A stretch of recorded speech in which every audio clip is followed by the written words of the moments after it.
सुप्रभात। मैं हूं जगेंद्र राणा।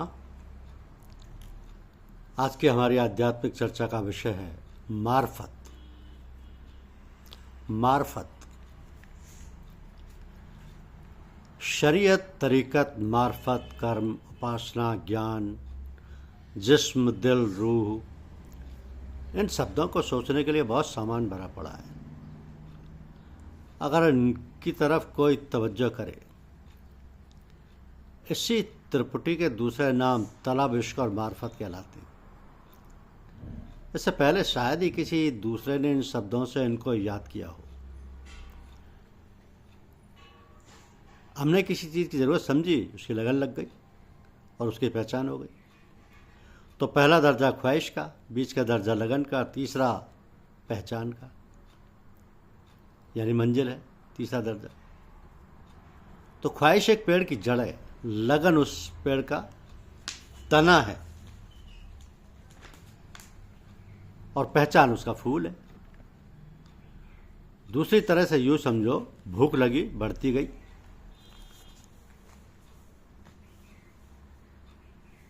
भूख की पहचान आई। ये तीनों दर्जे तृप्ति के हैं। इसे शरीयत, तरीकत या मार्फत या कर्म, उपासना और ज्ञान में, ज्ञान से शुरू में ही काम बढ़ता है। ये भूलकर भी ना समझना चाहिए कि ज्ञान ही सब कुछ है। नहीं, अभी बहुत पापड़ बेल लें। ज्यों ज्यों तरक्की होती जाएगी त्यों त्यों इनकी समझ आती जाएगी। अभी तो गरूर से या नाच से लोग कहते रहते हैं कि हम ज्ञान मार्ग पर चलते हैं, हमको इल्म, इरफान यानी ब्रह्म विद्या से ताल्लुक़ है, जो चोटी की हालत है। मगर चोटी ये नहीं है, असली मंजिल अभी कोसों दूर है। तलब तो कर्म है, अमल व शगल है, जब तक है। कर्म करना जरूरी है। कर्म करते हुए, कर्म से ताल्लुक़ पैदा करते हुए उसको प्यार आएगा। यही इश्क है, यही उपासना, यही भक्ति है, यही प्रेम है। और जब कर्म की महियत यानी तत्व समझ में आने लगे, वही ज्ञान हुआ, वही इरफान हुआ और वही इल्म जात हुआ। तो बात है कि उसकी सूरतें तीन हैं और ये कुदरती हैं। जिंदगी में इससे काम लेना पड़ता है। बच्चा पहले हाथ पांव मारता है, तनोतोष यानी शरीर से लहीम व सहीम हो जाता है, फिर मन से सोचता है, इसके बाद अकल से काम लेता है। तो तीन हालतों में उसकी बैठक तीन अलग अलग श्रेणी में हुआ करती है। तवज्जो यानी ध्यान की पहली बैठक जिस्म शरीर है, दूसरी दिल और तीसरी दिमाग। तो जिस्म की तबीयत कर्म है, दिल की तरबियत उपासना है और अकल की तरबियत ज्ञान है। फिर से सुनिए कि तवज्जो ध्यान की पहली बैठक जिस्म शरीर है, दूसरी दिल और तीसरी दिमाग। अब जिस्म की तरबियत कर्म है, दिल की तरबियत उपासना है और अकल की तरबियत ज्ञान है। तो जवान को शादी की फिक्र हुई, ये शरीयत है। बीवी का ख्याल पैदा हुआ, ये तरीकत है। बीवी की समझ आई, ये मार्फत है। ऐसा भी होता है कि कोई किसी में अटक रहा रहता है और कोई किसी में। तो जिस्म में अटकने वाला पहलवान, दिल में अटकने वाला नेक जज्बात भावनाओं का इंसान और अकल में अटकने वाला ज्ञानी कहलाता है।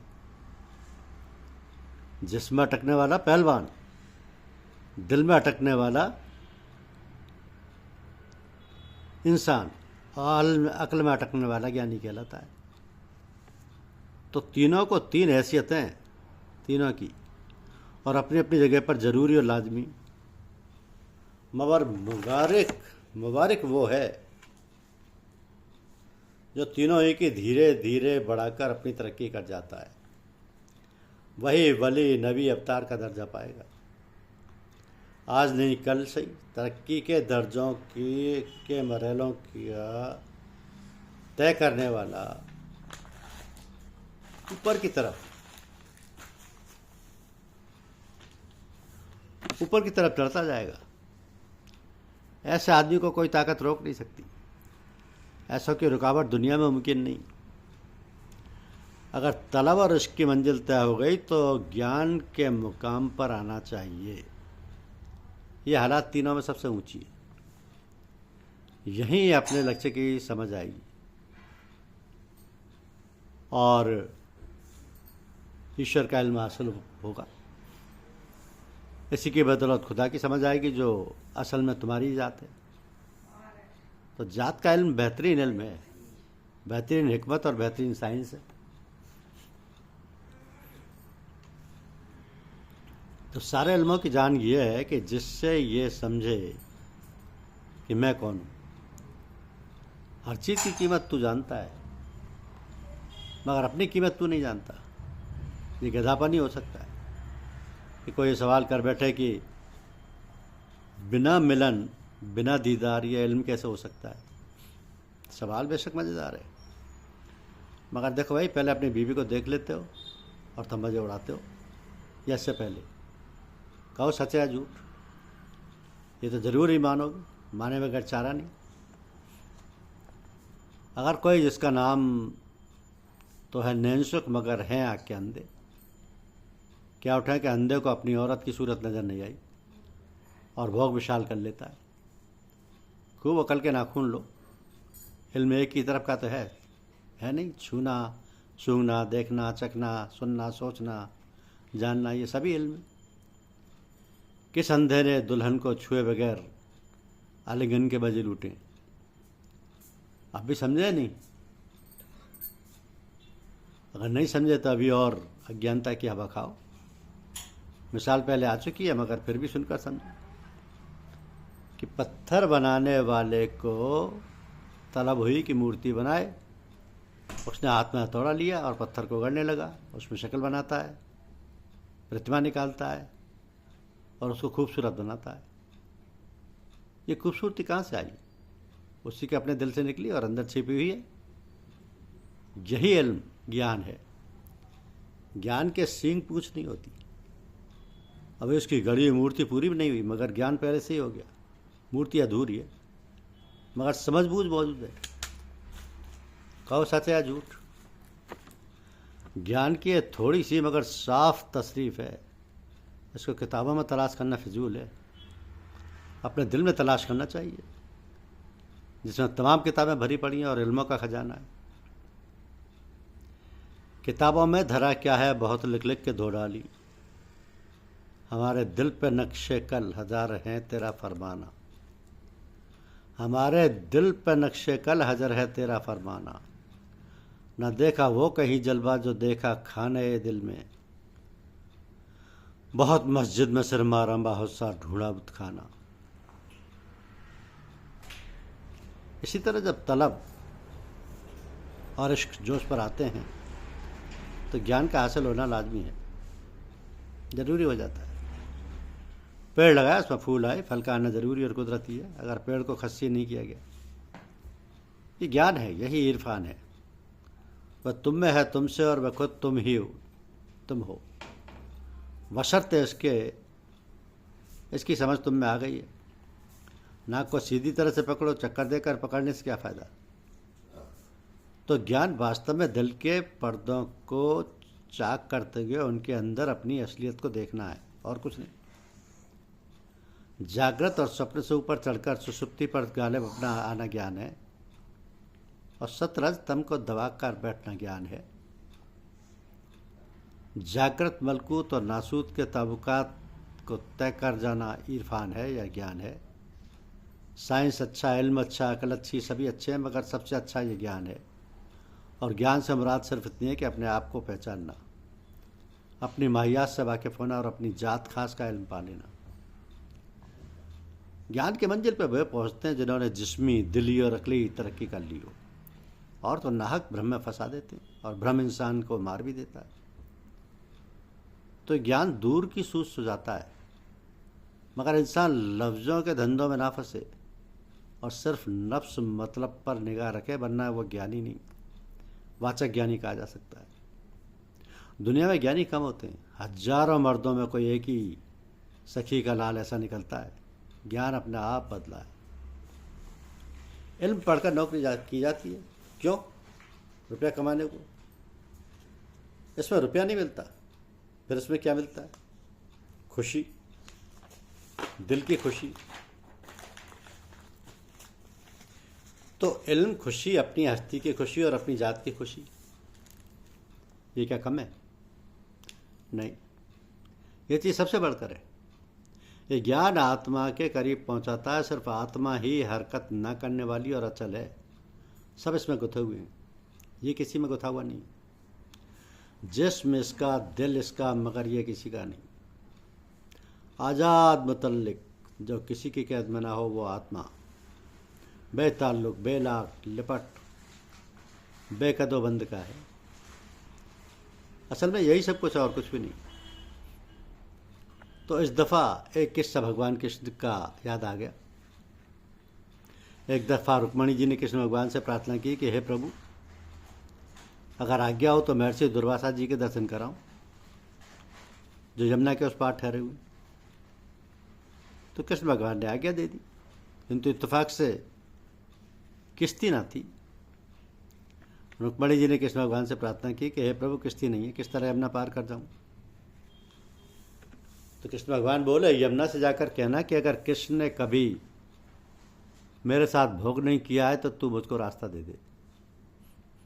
और रुक्मणी जी को ताज्जुब हुआ, दिल में कहने लगी, इनका और मेरा हमेशा ही साथ रहा है और ये कहते हैं कि मैंने कभी भोग नहीं किया है। मगर वो चल खड़ी हुई, यमुना को बंद संदेश सुना दिया, उसने रास्ता दे दिया। इधर उधर पानी, बीच में खुशकी। वो दुर्वासा के पास पहुंची, पकवान का टोकरा रख दिया। दुर्वासा ने खूब खाया और दुआ दी। वो चलते समय कहने लगी, यमुना चढ़ी हुई है, पार कैसे उतरूंगी? दुर्वासा ने पूछा, आई कैसे थी? उसने कृष्ण का बताया हुआ मंत्र सुनाया। दुर्वासा हंसे और कहा, अच्छा, यमुना से कह दो अगर दुर्वासा ने तेरा पकवान नहीं खाया हो तो रास्ता दे दे। और वह भी हैरान हुई कि अभी इस मस्करे ने सारा पकवान चट कर दिया और कहता है नहीं खाया। चल खड़ी हुई, यमुना ने उसी तरह रास्ता दे दिया। उसने कृष्ण के पास आकर पूछा, इसमें क्या भेद है? उन्होंने जवाब दिया, कृष्ण और दुर्वासा दोनों ही आत्मा हैं, गोपियाँ इंद्रियां हैं। कहने को सारे काम आत्मा से मंसूब किए जाते हैं, मगर वो रहती सबसे अलग है। यही आत्मा की असलियत है, सब कुछ करती है और कुछ नहीं। इस आत्मा का जलाल, प्रकाश दुनिया में चमकता है और तलब और इसके बाद इसकी समझ आती है। बगैर कर्म और उपासना के ज्ञान मुश्किल से होता है। तलब हो गई, इश्क हो गया, यकीन हो गया। तलाश और तलाश की सरगर्मी और दिली ख्वाहिश की पहचान किस कदर हासिल हुई। अब उसे मिलकर एक रहने की हविश है। विरह का जमाना गुजर चुका, विशाल यानी मिलन की बारी आनी चाहिए। दुनिया इज्तमा जिद्दैन यानी द्वंद्व की हालत है। एक का होना दूसरे का सबूत है। तुम इस वास्ते हो कि हम भी हैं, हम इस वास्ते हैं कि तुम मौजूद हो। अगर इनमें से एक भी गायब हो जाए तो फिर हम और तुम दोनों बेमानी, निरर्थक, बेमसरफ हो जाए। इसलिए इस द्वंद्व की रचना में एक के साथ ही हमेशा लगे हुए हैं। भूख व आसूदगी, रात व दिन, रंज व खुशी, बंधन व मोक्ष, जात यानी व्यक्तित्व व सिफात, गुण। तो अभी तक हम दो दो करते आए हैं, दो के नाम जिक्र करते आए हैं। अबे मिलेगा, एक मिलेगा या नहीं? अब तक नादान बनकर अपनी नादानी दिखाते आए, दानाई भी आएगी या नहीं? दो में झगड़े रगड़े, एक में आराम है। जब एक रहेगा तब किससे कहेगा और क्या कहेगा, किसको सुनेगा और क्यों से क्या सुनेगा, किसको जानेगा और क्या जानेगा। वहाँ दो नहीं कि एक दूसरे से बोल सकें व एक दूसरे के रंज में शामिल हो सकें। इसलिए एक की ख्वाहिश थी, वो मिल गया। अब क्या रहा? पहचानने के साथ ही एकता की परिक्रमा शुरू हो गई। एक है, एक की पहचान होने पर एकता के दरवाजे पर परिक्रमा शुरू हो गई। चिराग पर पतंगा गिरा, जलकर उसी में खाक हो गया। बूंद समुद्र में गिरी, अपनी हस्ती खो बैठी। यह तौहीद है, मगर इसकी समझ लाखों में से किसी एक को आती होगी। तसलीस परस्त यानी तीन को पूजने वाला कहता है खुदा है, प्रकृति है, आत्मा है, और ये तीनों अनादि हैं। दो को मानने वाले कहता है सारी आत्मा असल व नस्ल के लिहाज से एक है, खुदा को मानने की जरूरत नहीं। एक को मानने वाले कहता है तुम दोनों की बातें बेमानी हैं। ये क्यों नहीं कहते कि सिर्फ खुदा ही है और कुछ नहीं।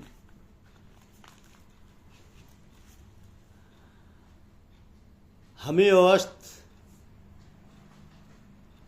हमाओ जोस्त, मानो वही सब कुछ है और उसी में सब कुछ है। देखा, तीन मुंह तीन बातें। इनमें अपनी अपनी जगह सब सच्चे और अपनी अपनी जगह छोड़ने पर झूठे। आगे देखिए, एक वादी लोगों में भी तीन तरह के आदमी। द्वैताद्वैत, जो मौके पर द्वैत और मौके पर अद्वैत बनता है।